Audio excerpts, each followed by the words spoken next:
Shaun. Rene, how are you doing? Okay, and you? I'm very good. Thanks very much for joining us on Urban Utility Talks today. Thank you very much for having me. It's always a privilege. So I'm hoping that today you can help our consumers debunk some of the misunderstanding and I think some of the misconceptions that is out there when it comes to implementing renewable energy solutions. I think what is happening is that very often people think that the minute they buy renewable energy, that it must immediately reduce their bills, and very often it doesn't. Yeah. Why does that happen? Yeah. I think very often the first question that people ask is how much it's going to cost. Always the first. The cost question comes up always. Yeah. And so there's a few things that happen. And I think that there's some misunderstandings, whatever, that happen around that. And people say, well, I've got a quote from this guy, but it costs that much, and you've given me a price that this much is 3 times the price. Why is there such a big difference? And I don't think that people always perhaps understand that it's behavior that drives the changes that take place, and it's not necessarily the technology. Correct. And maybe you can explain that a little bit better than blonde can. No, I think what is quite interesting is if we look at how people what is influencing decision making for consumers out there. I think a lot of the time what you have people making decisions based on costs, purely costs. And if you look at technically what they are requiring versus what they're asking for, sometimes it completely misses the spot, and certainly misses how it will help them. I think one of the things that we really need to focus on is helping consumers understand, how do I pick the best system for me? And ultimately, as you said, it all starts with the behavior in the home. Am I a heavy user? When do I use my energy? How do I use my energy, etc.? And just by shifting some of the subtle shifts in when and how can make huge cost reductions in the purchase that you actually need to make to help your home become more energy independent. I think from our perspective, one of the narratives that we certainly really encourage people is to say, focus on becoming an energy independent home so you can look after yourself. But a big part of that is reducing and changing your behavior. And that usually shift is when do you have a shower, because the geyser is the big monster that everybody kind of almost always talk about. When do you switch your geyser on, when you switch it off, how does it work, is it on a timer, etc. And I think, just going into that as a first step is a huge step in the direction to reduce your overall energy usage in the home. Then you can start looking at gas hobs, etc., and really augmenting your energy usage. And that's a big part of what you want to do, to really change the behavior in the home. And if we can get that right, then everything else can follow after that. It just makes a start to your journey so much easier as a homeowner. Okay. So you mentioned something about when are you using energy, what type of energy are you using? So we're talking not just about homes, but we're also talking about businesses. Correct. Okay? So in Afrikaans, they say, as jy meet, dan weet jy. Okay, so if you measure, then you know. Correct. So we would have to measure, and we would have to understand what people's behavioral patterns are. So unless we are able to get meter downloads from the utility that gives us those energy profiles, which doesn't always necessarily give us all the information that we need, we would have to measure. And only from there can we really design proper systems. Correct. Whether it's commercial or residential. Am I right? Correct. No, I think people tend to underplay how important is understanding that energy profile. And that energy profile is literally just when do you use energy, how you use it, etc. I tend to talk about the inverter as that maximum demand kind of little guy that sits in your house, so or in your business for that matter. And I think one of the key things is, if you look at a big complex with apartments or a business complex, etc., that peak demand, that profile, you can only really understand if you're measuring and collecting that data and understanding when that peak is happening. If you understand when that peak is happening, then we can design for that. And you are quite right. If you're not measuring it, can you really understand how much you're using? And it becomes so much more important when you move into that commercial space. From the small, medium business enterprise perspective, which is obviously a big focus for us, if you really focus, and we need to have a meter in there and understand it from a metering perspective. And obviously that insight and data is really the first step into providing a solution that will work for the business owner in that case, or the big complex. Okay. Something else that's come to mind. So when you look at multi-dwelling developments, sectional title developments, obviously what might have happened in the past when the interim is that as load shedding has got worse, is that some people might have installed little inverters or whatever to get them over the crux, just so that they have Wi-Fi or they can watch a little bit of TV or whatever. But as things have got worse, people need to look at look at bigger systems. So it is advisable for a complex to install a single system rather than 10 individuals or 20 individuals installing 10 different systems. Maybe can you just, in very simple, blunt terms, explain to our consumers why that would be beneficial? I mean, there's lots of red tape and paperwork that goes around those things, and things from a regulatory point of view that needs to be adhered to. So if there's 20 people that need to go and do that, obviously there's a nightmare. From a sectional title point of view, for people to go and resell, don't even want to go there. It's an even bigger nightmare. But I think that just in simple terms, because you've been through it a number of times. I think certainly. I think on the sectional title it becomes a bit of a challenge. Nothing's unsurmountable. But I think, first thing that comes to mind from a legal standpoint is obviously the special AGMs, etc., that needs to happen, or special general meetings that's required for these things. There is a bit, I'm no expert in it, but I think we've done it a couple of times to now have a bit of insight and understanding what needs to happen. But I think if you are the sectional title, body corporate, etc., and you have to pick a system for your for the complex, it really becomes a discussion around what is fit for purpose. Is there sufficient roof space to be utilized? Is there space where we can maybe utilize the parking areas? And this is the discussion around centralized versus decentralized. And each one of them would have a very specific use. In almost all cases, when you have a centralized system, cost becomes down. So you will have a reduced cost, which ultimately results in a reduced rate, depending on, if you're going to choose a power purchase agreement, for argument's sake, or if the body corporate decides to purchase the equipment, they can then charge a lesser rate, etc. But it all becomes lesser cost, lesser rate for that new green energy that's being installed. I think the big kind of holdback on it, and why not more body corporates are jumping on, is because not all of the metering businesses out there are really ready to incorporate this new stream of energy. I'm lucky, I work with a couple of really good businesses, as we know, but I think they have a deep understanding of how to bill consumers, etc. Fairly bill them is a big part of that. But centralized certainly then becomes the better route to go, because it's just less energy, less cost rather.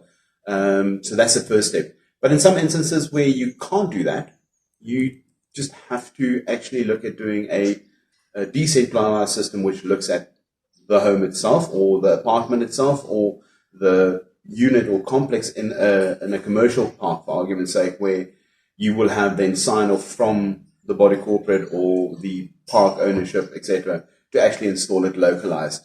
So there's one or two ways of going it, but simple put, central systems is more cost effective. It just then depends on how you downstream manage the buying and selling of that electricity. That's the real kind of crux of it.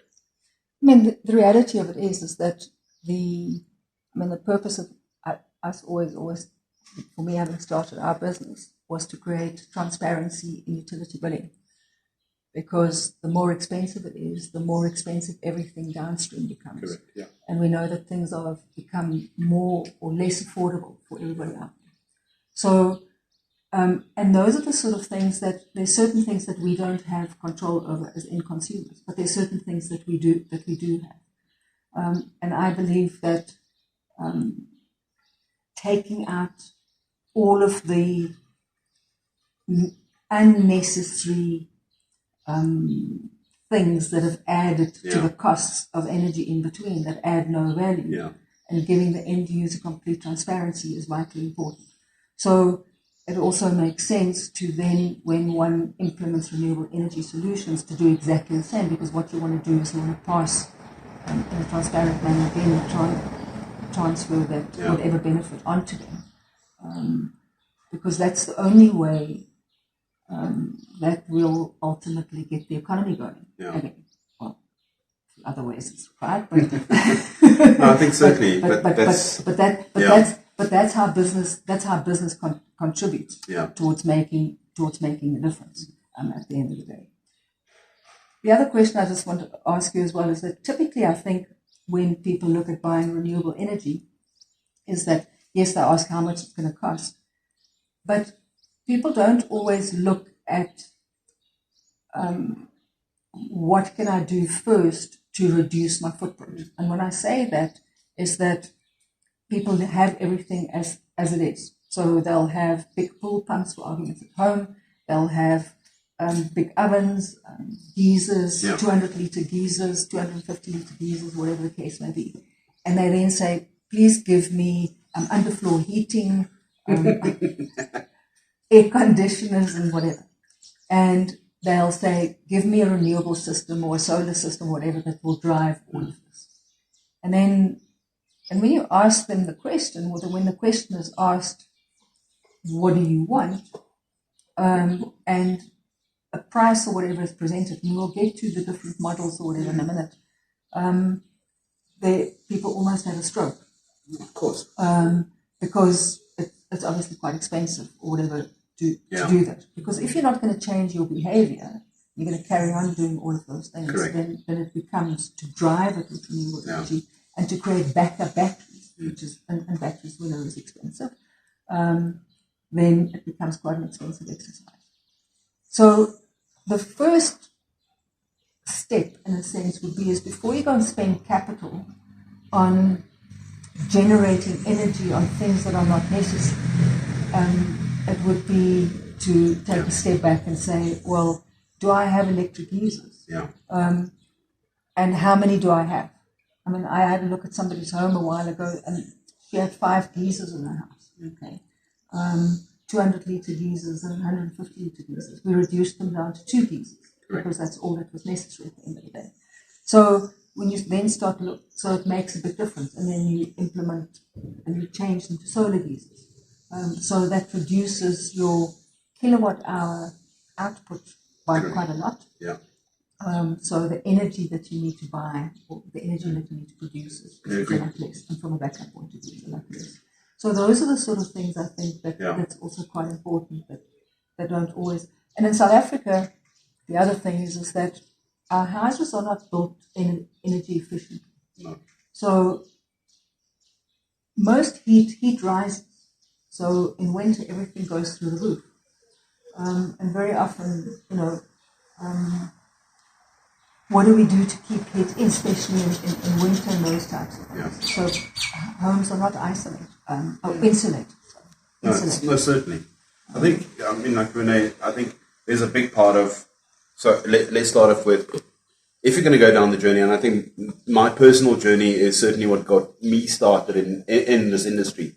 We moved back from Nigeria, and we had those terrible rolling blackouts, etc. And we realized, and obviously having lived in a country which was really energy poor, we very quickly realized we have to do something. We went down the journey and we said, if we make some behavioral changes, if we made some hardware changes in our home, be it the geyser, the gas hob, etc., that immediately made a big impact on how big my battery needed to be and how long I needed to sustain. Because one of those key metrics is that you really measure yourself and is, what is my daily energy consumption? It's like a number that you need to know. Some people run their homes on 10 kilowatt hours a day. Other people run their homes on 50, 60, 70 kilowatt hours a day. There's businesses that have huge profiles, but it's just because we haven't spent enough time educating ourselves and understanding what can I do to dramatically reduce that? What hardware can I bring in at a fraction of the cost to reduce my energy profile, reduce my daily energy use, that kilowatt hours per day? Just that can make a huge impact. Certainly on the MDU space, looking at heat pumps, solar geysers, that has a huge impact. We have a project that is out in down somewhere in Joburg. And certainly what happens, they're actually on gas for their water heating. And it is amazing to see how far we can stretch a battery for them and actually, at large, just mitigate them completely. Also a big sectional title complex. And we made a huge impact for them just by having that water heating component. But we also shifted their water pumping onto a daytime period. They have a huge pool, so we shifted the cleaning of the pool and the running of those pools during the daytime. And that's just like one of those behavior changes that was really kind of like made an impact where we can reduce the size of the battery that was installed and make it more feasible for everybody around the table. So behavior change is definitely a big thing that to consider. And I think once I've certainly in our home made the change, so we decommissioned our geyser. It's still in my roof, but we simply just decommissioned it and went for a gas water heating solution in our home. And that really worked very well for us. And actually it meant that I think we'd reduce the size of our battery required for running through the night with that. It was about 35% we reduced the size of the battery, which if you think that that battery is effectively 50% of any renewable cost installation, literally we made a big chunk saving on that. And I think that was the big impact. It's just we changed our behavior a little bit. And now we have introduced the borehole into the equation, water pumping into the home. So effectively, we are very much independent from the grid, from a utility perspective. The large, big goal personally that I have is the sewage component. Now, this is on my little journey, but I think certainly those behaviors really does impact long-term on what you want and how much you get out of your system and longevity of that selected system. So you don't spend as much money. And that's ultimately what you want, bang for buck. The consumer needs to know that what I'm installing is going to last and then also actually be worth spending the money on the quality products that's going to give you that 10, 15, 20-year lifetimes. You don't want to go replace it every 5 years. No. So maintenance is quite an important thing. So here's the $1 million question. Infrastructure is failing. And getting things fixed is taking forever. And people's levels of frustration, to put it mildly, is through the roof. But the cost of paying for the infrastructure is not coming down. So, and obviously so it's easy in a sense to go and implement a renewable energy solution for a closed off area, for a sectional title complex or a fenced off, not a fenced off, but you know what I mean, an estate. How do we do that in a suburb? So there's multiple substations and mini substations. There's a requirement to do that and to provide some energy resilience. Well, resilience, called it energy resilience, for people. Yeah. And also ultimately to make sure that the cost of energy is driven down over a period of time. And I think that's something that needs to be looked at. I mean, where I live, from our Ratepayers Association point of view, the Ratepayers Association has been asked by City Power to look after the substations and to take care of them if they don't get vandalized and those types of things. So, what stops us from? They're all we. Yeah. Okay. But what stops us from on a similar basis to what you're doing for an estate, providing that backup, to provide energy as a service to a suburb? I know it's more. I know Yeah. it's more complicated because city power's got to get involved in their infrastructure, and one has to take over that infra. But I think you start off with so having to realize that there's certain. And is it doable? Anything is possible.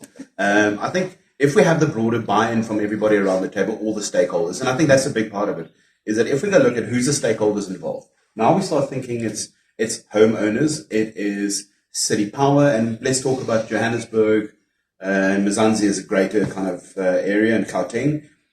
Everybody that's involved there's municipalities, there is local government, there is homeowners associations, there's homeowners, and there's a big contingent of people involved. And I think what is absolutely critical is for everybody to get involved. Putting our hands up and just saying, "Oh, I don't want to get into this," tends to be a big part of actually the deterrent of why things are not changing. And I think we have to put our hands up as a community and get involved. Be the change that you want to see. Don't ask me who said that, but I think there's a very important person that said that.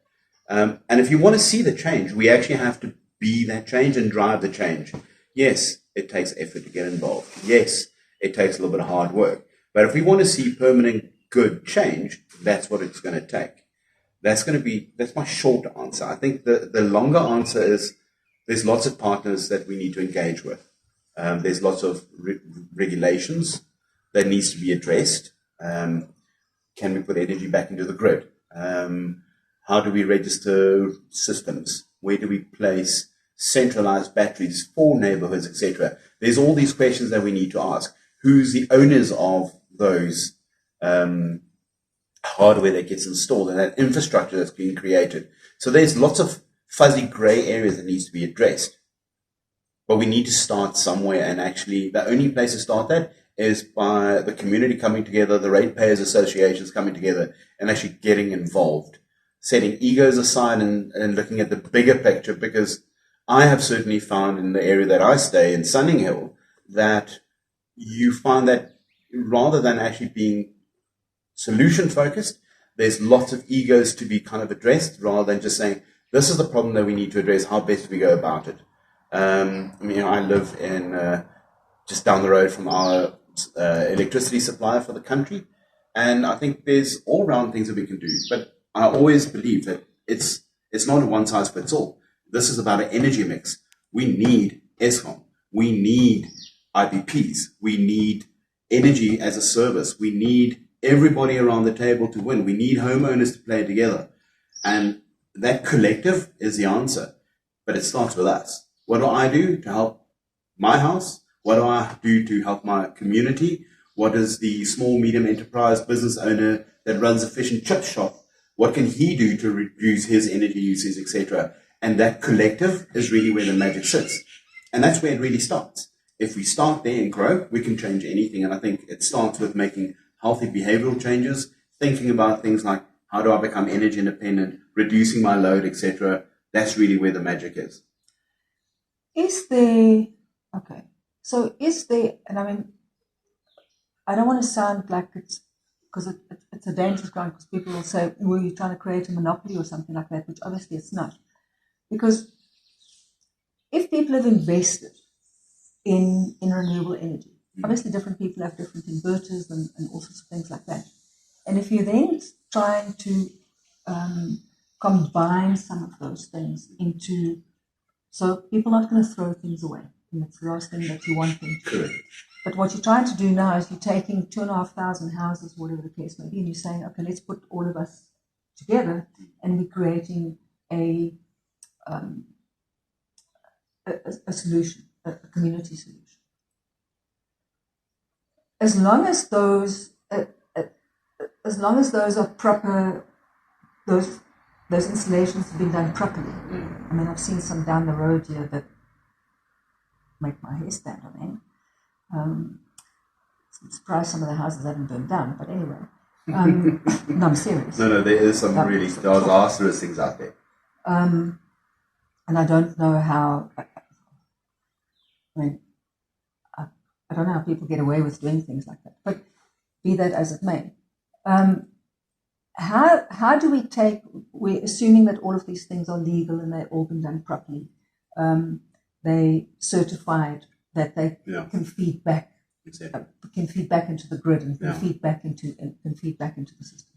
Is that viable, that we can take things from, obviously, from different systems that have been installed into a central pack, battery pack, into a central system? I think certainly.